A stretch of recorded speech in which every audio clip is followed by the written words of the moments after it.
Students welcome two aspirants मंत्रा। तो जैसा कि हमने अपनी लास्ट क्लास में लाइफ प्रोसेस चैप्टर कंप्लीट किया, आज हम स्टार्ट कर रहे हैं अपने केमिस्ट्री के chapter carbon and its compound से। तो चलिए स्टार्ट करते हैं। सबसे पहले कार्बन का नाम आते ही दिमाग में क्या क्या चीज़ें आती हैं?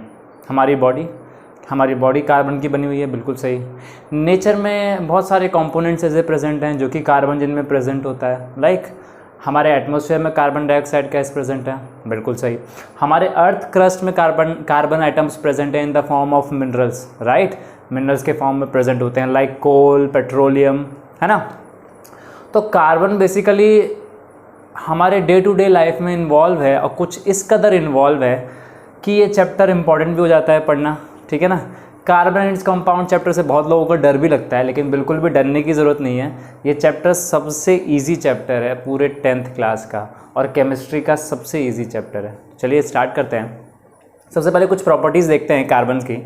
तो कार्बन की पहली property, constituent of all living matter and physical world, यानी कि हम जो भी फिजिकल वर्ल्ड देख रहे हैं या जो भी लिविंग मैटर्स देख रहे हैं उसके अंदर में क्या है, सारे कार्बन के आइटम्स प्रेजेंट हैं। फॉर एग्जांपल कार्बन के बहुत सारे एलोट्रॉप्स होते हैं aspirants, like diamond, like graphite. हम पेंसिल यूज़ करते हैं, उसके अंदर में ग्रेफाइट होता है, राइट, ठीक है। Graphite is also a good conductor of electricity. फिर हम डायमंड तो हर कोई जानता है भाई, वो भी कार्बन का एलोट्रॉप है। ओके, तो चलिए नेक्स्ट प्रॉपर्टी देखते हैं। It is soft, dull and greyish black in colour. जो जनरली जो कार्बन का कलर है वो ब्लैक कलर का होता है, ठीक है। और आजकल तो कार्बन आपके अलग अलग प्रोडक्ट्स लाइक ब्यूटी प्रोडक्ट्स और इसका चारकोल फेस वॉश और ये सारी चीज़ें आती हैं, तो उनमें भी यूज़ होता है। तो बेसिकली कार्बन का नेचर इतना ज़्यादा वर्सेटाइल है एस्पिरेंट्स कि इसके बहुत सारे industrial as well as commercial कह लो और एज वेल एज आपके जो घर के अंदर में यूजेस होते हैं वो सारे भी इसमें बहुत से ऐसी चीज़ें हैं जो इंक्लूडेड हैं, ठीक है। चलिए अब देखते हैं कि कार्बन का बॉइलिंग पॉइंट कितना है। तो जो कार्बन होता है, कार्बन का बॉइलिंग पॉइंट होता है 4827 डिग्री सेल्सियस। जी हाँ, due to its tetracovalency nature, देख रहे हो उसका बॉइलिंग पॉइंट कितना ज़्यादा है, 4827 डिग्री सेल्सियस। और मेल्टिंग पॉइंट भी कितना है, 3550 डिग्री सेल्सियस एस्पिरेंट्स, राइट, ठीक है। तो कार्बन है क्या? सबसे पहले कार्बन को समझते हैं। ये कार्बन का एटम आपके सामने है, ठीक है। कार्बन का एटॉमिक नंबर होता है 6। क्या होता है?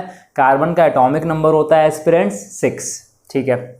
यानी कि जब इसकी इलेक्ट्रॉनिक कन्फिग्रेशन करेंगे तो क्या होगी, आपकी s और p ऑर्बिट में ऐसे होगी, ठीक है, इलेक्ट्रॉनिक कन्फिग्रेशन। और अगर हम जनरल नील बोहर के कंसेप्ट पे बात करें तो 2 पहले शेल में 2 इलेक्ट्रॉन और दूसरे शेल में 4 इलेक्ट्रॉन्स, राइट एस्पिरेंट्स। चलिए तो देखिए कुछ ऐसा ही डेमोन्स्ट्रेशन बनाया है आपके सामने, जिसको हम के शेल बोलते हैं। हमारे के शेल में 2 इलेक्ट्रॉन हैं, फिर एल शेल में 4 इलेक्ट्रॉन्स हैं, ठीक है।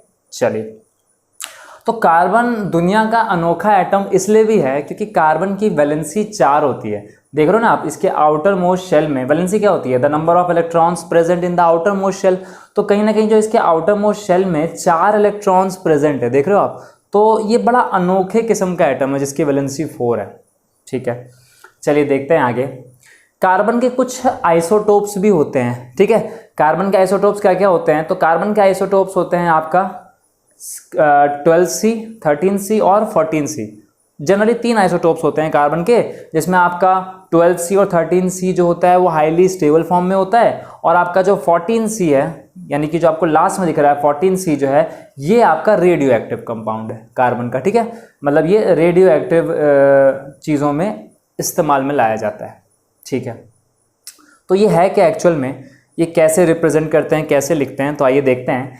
कभी भी जैसे कि अगर मान लीजिए टॉप पे मैंने लिखा है 12, 13 और 14, तो ध्यान रखिएगा एस्पिरेंट्स, ये हमेशा क्या होते हैं, ये एटॉमिक मास है आपका कार्बन का। यानी कि जो कार्बन है उसके जो आइसोटोप्स हैं, यानी कि same atomic number but different mass number is known as isotopes. तो कार्बन के 3 आइसोटोप्स होते हैं। हम देखिए ना, एटॉमिक नंबर सेम है, कार्बन का एटॉमिक नंबर 6 होता है, तो 6 6 6 एटॉमिक नंबर हमने नीचे लिखा, रिप्रेजेंट किया, और जो एटॉमिक मास है वो हमने ऊपर लिखा है 12, 13, 14।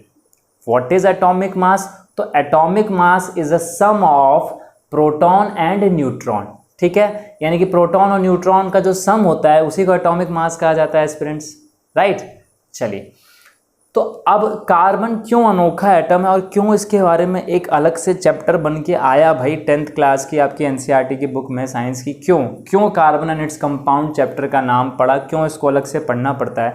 तो उसके ऊपर सबसे अच्छा रीज़न जो है, ठीक है ना, जो वैलिड रीज़न है वो अब आप देखने वाले हो और समझने वाले हो। देखो, कार्बन की वैलेंसी 4 है, ठीक है, यानी कि अगर कार्बन की वैलेंसी 4 है बच्चों, तो क्या होगा, कहीं ना कहीं इसको ये कोशिश करेगा, ऐसा नहीं है सारे एटम दुनिया में कोशिश करते हैं अपनी outer most inert gas configuration achieve करने में या इलेक्ट्रॉनिक कन्फिग्रेशन अचीव करने में आउटर मोस्ट शेल की।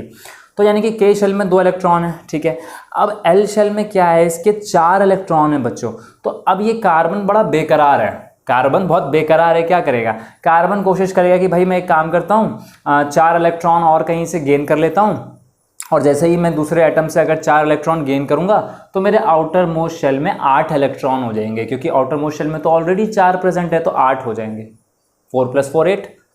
भाई अब न्यूक्लियस के अंदर में क्या है, तो न्यूक्लियस के अंदर में प्रेजेंट होते हैं आपके क्या, प्रोटॉन और न्यूट्रॉन। तो कार्बन के न्यूक्लियस में कितने प्रोटॉन्स, 6 प्रोटॉन्स। कार्बन के न्यूक्लियस में कितने न्यूट्रॉन्स, 6 न्यूट्रॉन्स। और आउटर मोस्ट शेल में आपको पता है इलेक्ट्रॉन्स रिवॉल्व करते हैं, तो पहले शेल में 2 इलेक्ट्रॉन्स और उसके बाद नेक्स्ट शेल में 4 इलेक्ट्रॉन्स। तो पता है अब न्यूक्लियस के अंदर से आवाज़ आएगी, मतलब उसके अंतरात्मा से न्यूक्लियस पता है क्या बोलेगा, चीख के, भाई रहम कर, भाई मेरे पर रहम कर, मैंने तेरा क्या बिगाड़ा है। क्यों कहेगा ऐसा, क्योंकि अब क्या होगा, अगर इलेक्ट्रॉन जो हैं, यानी कि जब अगर कार्बन ने गेन कर लिए 4 इलेक्ट्रॉन आउटर मोस्ट शेल में, तो टोटल नंबर ऑफ इलेक्ट्रॉन्स कितने हो जाएंगे, पहले कितने थे भाई, 2 और 4 यानी कि 6। तो अब 4 इलेक्ट्रॉन अगर और गेन कर रहा है outermost shell configuration achieve करने के लिए कार्बन, तो टोटल नंबर ऑफ इलेक्ट्रॉन 10 हो जाएंगे। लेकिन एक बात बताओ, न्यूक्लियस के अंदर में तो बेचारे आपके 6 प्रोटॉन और 6 न्यूट्रॉन ही थे, यानी कि टोटल 6 थे। अब इससे दिक्कत क्या होगी भाई, न्यूक्लियस बोलेगा मेरे में इतनी ताकत नहीं है कि मैं 10 इलेक्ट्रॉन को होल्ड कर सकूं। यानी ये जो न्यूक्लियस है बेचारा, अब ये रहम की भीख मांगेगा कार्बन से और कहेगा भैया मुझ पे भी तो तरस खाओ, मैंने ही तो तुमको पूरा एटम बनाया, क्योंकि न्यूक्लियस जो है किसी भी एटम का सेंटर होता है, उसी की वजह से पूरा एटम है। तो न्यूक्लियस बोलेगा भाई मैं तो हाईली अनस्टेबल हो जाऊंगा, अगर मेरे पे इतना प्रेशर डालोगे तो मैं तो हाईली अनस्टेबल हो जाऊंगा। तुम 10-10 इलेक्ट्रॉन आउटर मोस्ट शेल उसमें लेके आ रहे हो, तो टोटल 10 इलेक्ट्रॉन मैं कहाँ से होल्ड कर पाऊंगा जब मैं खाली 6 प्रोटॉन हूँ। क्यों, क्योंकि पॉजिटिव और negative charge attract each other. यानी कि अब ये 6 प्रोटॉन बोलेगा भाई देखो न्यूट्रॉन तो भैया न्यूट्रल है, न्यूट्रॉन तो ऐसे खड़ा हुआ है, हम तो नहीं बोलेंगे, चुपचाप खड़े रहेंगे, है ना। न्यूट्रॉन बेचारा न्यूट्रल है, किसी भी पार्टी का नहीं है, ना इधर का है ना उधर का है। तो प्रोटॉन बोलेगा भैया जो न्यूक्लियस के अंदर में, भैया हम पे दया करो, हम हाईली अनस्टेबल हो जाएंगे, हम 6 हैं, तुम 10 आ जाओगे तो तुमको कैसे रोक के रखेंगे, और नहीं रोक के रख पाएंगे तो एटम डिस्टर्ब होगा ना। तो कार्बन ने बात मान ली, कार्बन ने कहा चलो ठीक है भाई, मैं क्या करूँगा, 4 इलेक्ट्रॉन गेन नहीं करूँगा, राइट। अच्छा, अब फिर कार्बन का दिमाग दोबारा चला। अब कार्बन ने देखो क्या बोला, अब कार्बन के दिमाग में खुरापात आया और कार्बन ने कहा अच्छा अगर मैं 4 इलेक्ट्रॉन गेन नहीं कर सकता अपनी आउटर मोस्ट कन्फिग्रेशन अचीव करने के लिए, तो एक काम करता हूँ ना, क्या काम करता हूँ, मैं अपने चारों के चारों इलेक्ट्रॉन को लूज कर देता हूँ। अब कार्बन क्या कह रहा है, मैं अपने चारों इलेक्ट्रॉन को लूज कर दूंगा। अब भैया एक बात बताओ, किसी भी पर्टिकुलर एटम में अगर 1 इलेक्ट्रॉन लूज करना हो समझ आता है, 2 इलेक्ट्रॉन लूज करना हो तो भी समझ में आता है, लेकिन जैसे ही 3 और 4, अगर 4 इलेक्ट्रॉन लूज करने की बात आ रही है तो उस बेचारे एटम को बहुत ज़्यादा एनर्जी लगानी पड़ेगी कि नहीं। यानी कार्बन बेचारा नादान, उसको ये नहीं पता कि अगर वो ऐसे लूज करेगा तो उसको बहुत एनर्जी लगानी पड़ेगी। फिर उसके अंतरात्मा से आवाज़ आई, फिर न्यूक्लियस भाई साहब ने बोला जो कार्बन में बैठे हुए हैं एकदम सेंटर में, भैया कुछ अपनी हेल्थ का भी ख्याल रखो, इतनी एनर्जी तुम में थोड़ी ना है कि एक बार में 4 के 4 अपने इलेक्ट्रॉन डोनेट कर दोगे, है ना। 4 के 4 इलेक्ट्रॉन डोनेट कर दोगे क्योंकि तुम्हारे दिमाग में तो ये चल रहा है कि फिर 2 इलेक्ट्रॉन्स रह जाएंगे तो मेरी इलेक्ट्रॉनिक कन्फिग्रेशन अचीव हो जाएगी। अरे भैया अगर अब तुम 4 इलेक्ट्रॉन दे दोगे तो अब बचे 2 electron.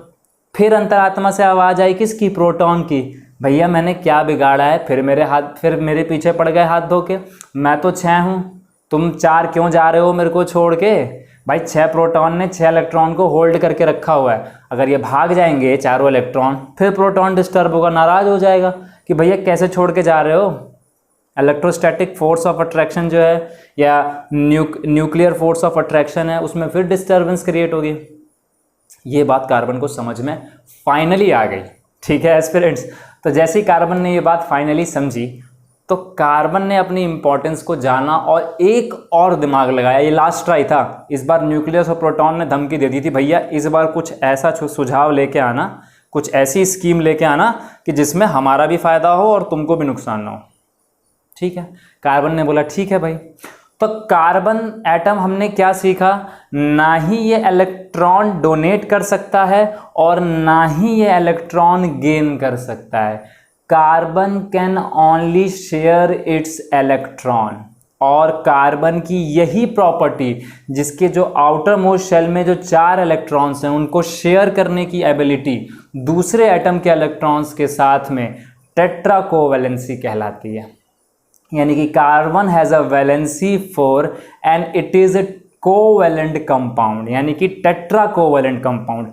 What is tetra covalent compound? तो टेट्रा कोवैलेंट कंपाउंड या covalent compound are those compounds which have the ability to share its electron right with other compounds।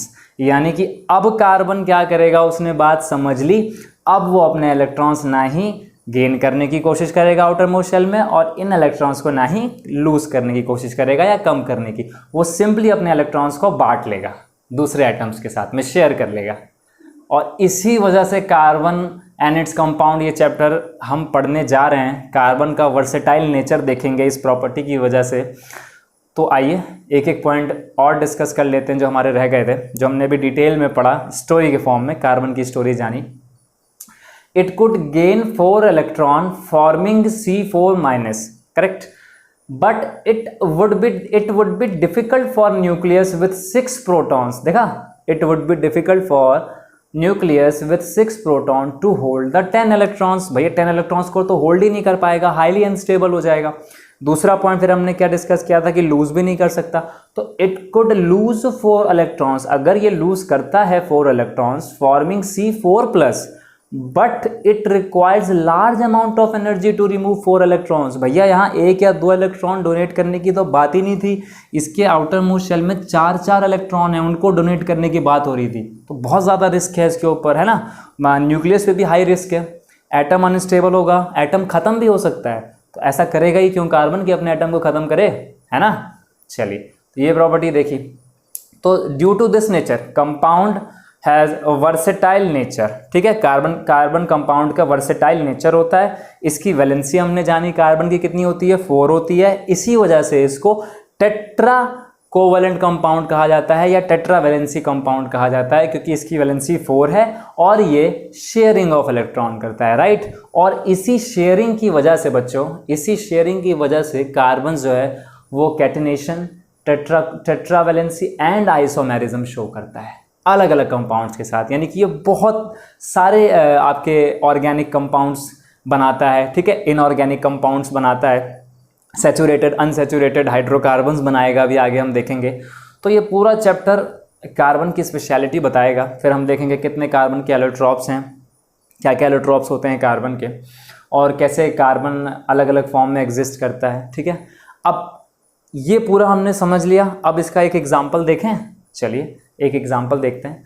I hope आपने इसका स्क्रीनशॉट ले लिया होगा, तो मैं थोड़ा सा पोर्शन रब करूँगा, स्क्रीनशॉट ले लीजिए आप। चलिए अब थोड़ा सा एक एग्जाम्पल के थ्रू आपको समझाता हूँ मैं। अगर मैं कार्बन अब मैं आपको शेयरिंग शो करने वाला हूँ कि कैसे ये कोवैलेंट कंपाउंड बनाता है कार्बन। अब अगर मान लीजिए, अब चाहे वो सिंगल बॉन्ड हो, डबल बॉन्ड हो या ट्रिपल बॉन्ड हो, वो फर्दर हम अपनी नेक्स्ट क्लास में कंटिन्यू करेंगे। अभी हम सिंपल सा एग्जांपल देखते हैं मीथेन का, CH4। अब होगा क्या, कार्बन के आउटर मोस्ट शेल में कितने इलेक्ट्रॉन हैं भाई? तो कार्बन के आउटर मोस्ट शेल में, सर अभी तो आपने बताया कि 4 इलेक्ट्रॉन होते हैं, ये ना ही बेचारा लूज कर सकता है ना ही गेन कर सकता है कार्बन, तो शेयरिंग तो करेगा। अच्छा, शेयरिंग करेगा तो भाई अब 4 पोजीशन ही तो बची शेयरिंग करने के लिए, और मीथेन का फॉर्मूला होता है CH4। तो अब देखो क्या होगा, यहाँ हाइड्रोजन आ जाएगा, ठीक है, वैलेंसी 1, यहाँ अगेन आपका एक हाइड्रोजन आ जाएगा, एक और यहाँ पे हाइड्रोजन आ जाएगा, और आपका यहाँ पे एक और हाइड्रोजन आ जाएगा। ठीक है, हाइड्रोजन को हमने डॉट सिंबल से दिखाया इसके आउटर मोस्ट शेल में इलेक्ट्रॉन्स। ठीक है, अब देखिए यानी कि ये आपका कुछ स्ट्रक्चर ऐसा बन जाएगा।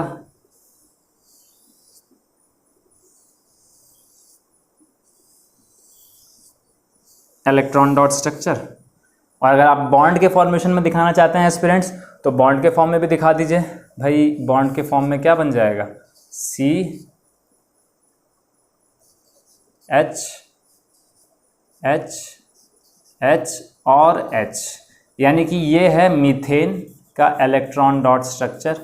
और हमने देखा कि क्या कर रहा है कार्बन, कार्बन ना ही गेन कर रहा है ना ही लूज कर रहा है, carbon simply sharing of electron कर रहा है with other atoms. Hydrogen atom के साथ में अपने इलेक्ट्रॉन शेयर कर लिया ना चारों, और जैसे ही ऐसा करेगा कार्बन अपने आप ही स्टेबल हो जाएगा, फिर इसको कुछ करने की ज़रूरत ही नहीं, ना ही डोनेट करने की, ठीक है, ना ही आपको इसको गेन करने की, खाली शेयरिंग ऑफ इलेक्ट्रॉन कर रहा है। देखो यहाँ एक इलेक्ट्रॉन शेयर किया अपना, एक यहाँ एक यहाँ एक यहाँ, यानी कि क्या किया, एक बॉन्ड अपना हाइड्रोजन के साथ यहाँ, एक बॉन्ड यहाँ हाइड्रोजन के साथ, एक बॉन्ड हाइड्रोजन के साथ यहाँ, और एक बॉन्ड हाइड्रोजन के साथ यहाँ शेयर किया। ठीक है, I hope carbon and compound की हमने आज स्टार्टिंग की है। अभी अगली क्लास में इसको हम और डिटेल में इसके प्रॉपर्टीज़ वगैरह देखेंगे, कैसे कैटिनेशन, टेट्रावैलेंसी और आइसोमेरिज्म में कार्बन अनोखी अपनी प्रॉपर्टीज शो करता है। तब तक के लिए thanks for joining aspirants Mantra.